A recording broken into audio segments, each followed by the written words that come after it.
Hi, I'm Chris Spizak, and this is the Words You Should Know podcast.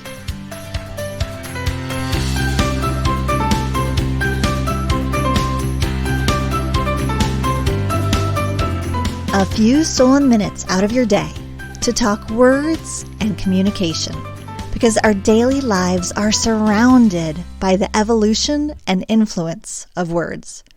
Forget the grammar police. There is so much more to this conversation. Welcome to episode 32. Let's talk the latest in word, language, and writing news. Here's your update. We've talked about how 2020 and COVID-19 specifically have both had effects on the English language. Terms we wouldn't have known or properly considered in January of 2020 are now jumping into regular usage. WFH, as in work from home. Infodemic, as in a pandemic of incorrect information. And, of course, Zoom fatigue, among many others. But another fascinating piece of news about language in 2020 is how language learning has not only gone online, but expanded dramatically in its possibilities. For example, with many indigenous American languages falling out of usage, Middlebury College in Vermont offered a pilot program that was intended to be a 2-week summer immersive in-class experience around the Abenaki language, an indigenous Algonquin language once native to Quebec and New England.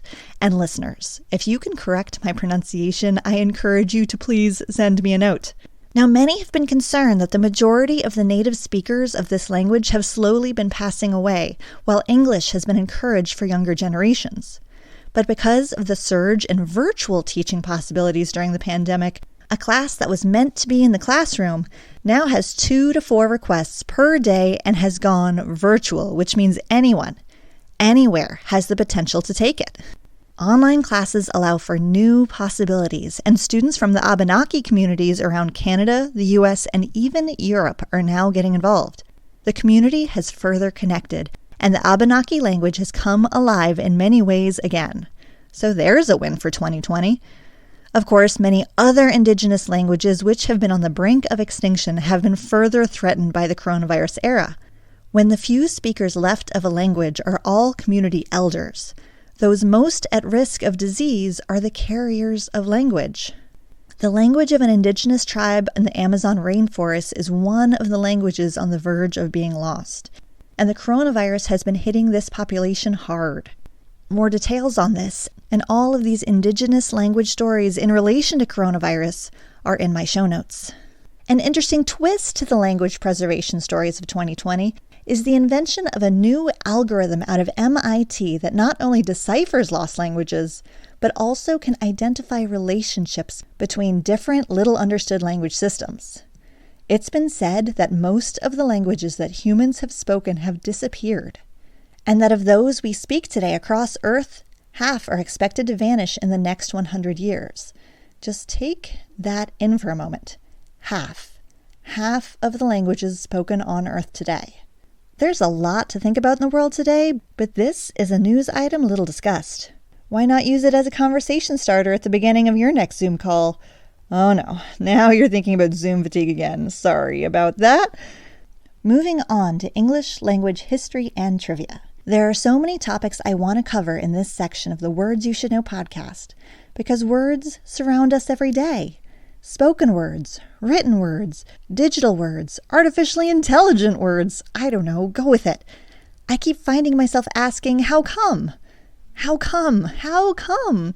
Why do we hit the books, hit the sack, hit up our friends when we're reaching out to them? Why all the violence, people? How come we say these things? So that's where we're going today. Not the hitting up, actually. We'll save that for later. But how come we say, how come?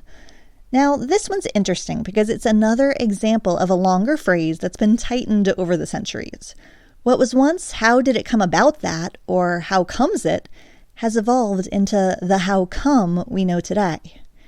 These earlier versions had been used by Machiavelli in The Prince, as he wrote, "How comes it that the church has attained such greatness in temporal power?" William Shakespeare used it in his 1597 play, Love's Labour's Lost.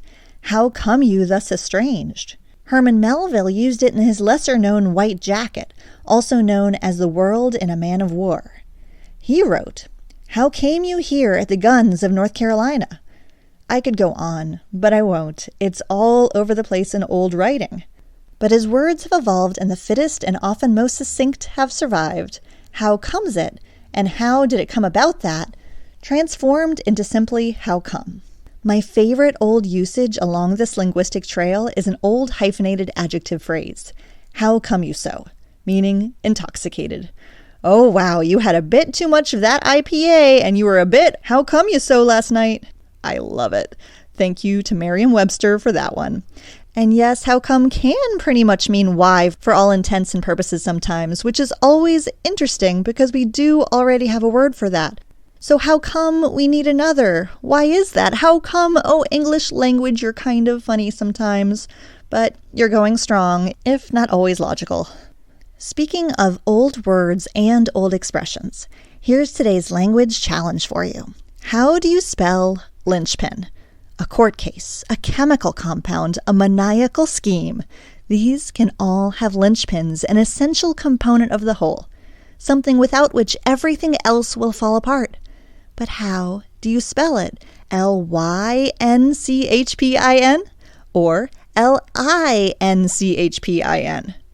The answer goes back to the 1200s, and you can find details, as always, in my show notes at getagriponyourgrammar.com. So how are you holding together, folks? Here's hoping your grammar and word choice aren't something that are making you feel like you're falling apart. But if you're looking for that linchpin, I can at least help reassure you about its spelling. And finally, for my personal update, as of the release of this podcast, I am 2 weeks away from the launch of my newest book, The Family Story Workbook, 105 Prompts and Pointers for Writing Your History. All pre-orders that come through the ever-fabulous Fountain Bookstore in Richmond, Virginia, come with some exciting extras too, and check that out on my website. The virtual book launch is planned, where I'll be joined by a number of amazingly talented authors and wordsmiths for an online program again with Fountain Books. And my virtual book tour planning is well underway. Oh, the things we never saw coming in January of 2020, but I am thrilled at the possibilities of personal connections across the world. Sign up for my monthly newsletter for more details on that. And of course, I should add that National Novel Writing Month is just about to begin. Yes, November is NaNoWriMo for short, that month of the year creatives across the globe attempt to write a full novel within the confines of the month.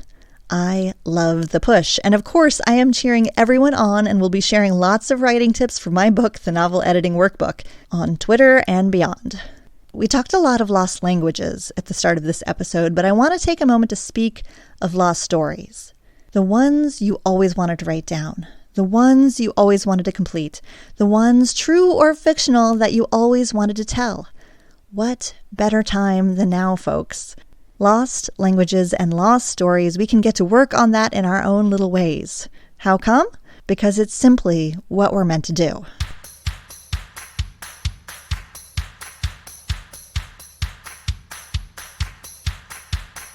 Are you curious or confused about the words you use every day? For more information on language news, trivia, tips, and explorations, I invite you to sign up for my monthly newsletter at getagriponyourgrammar.com. That's also a great place to learn about my books, Get a Grip on Your Grammar, the Novel Editing Workbook, and now the Family Story Workbook. I am in my happy author place with a new book launch on the horizon. Now, do you have a suggestion of a word or a phrase that you find fascinating? I'd love to hear about it, as well as any language news you've heard down the linguistic grapevine. You rock writers, and I'm calling you a writer no matter whether you consider yourself one or not. We all use our words in so many ways, don't we? Until next time, words, language, communication. We've got this.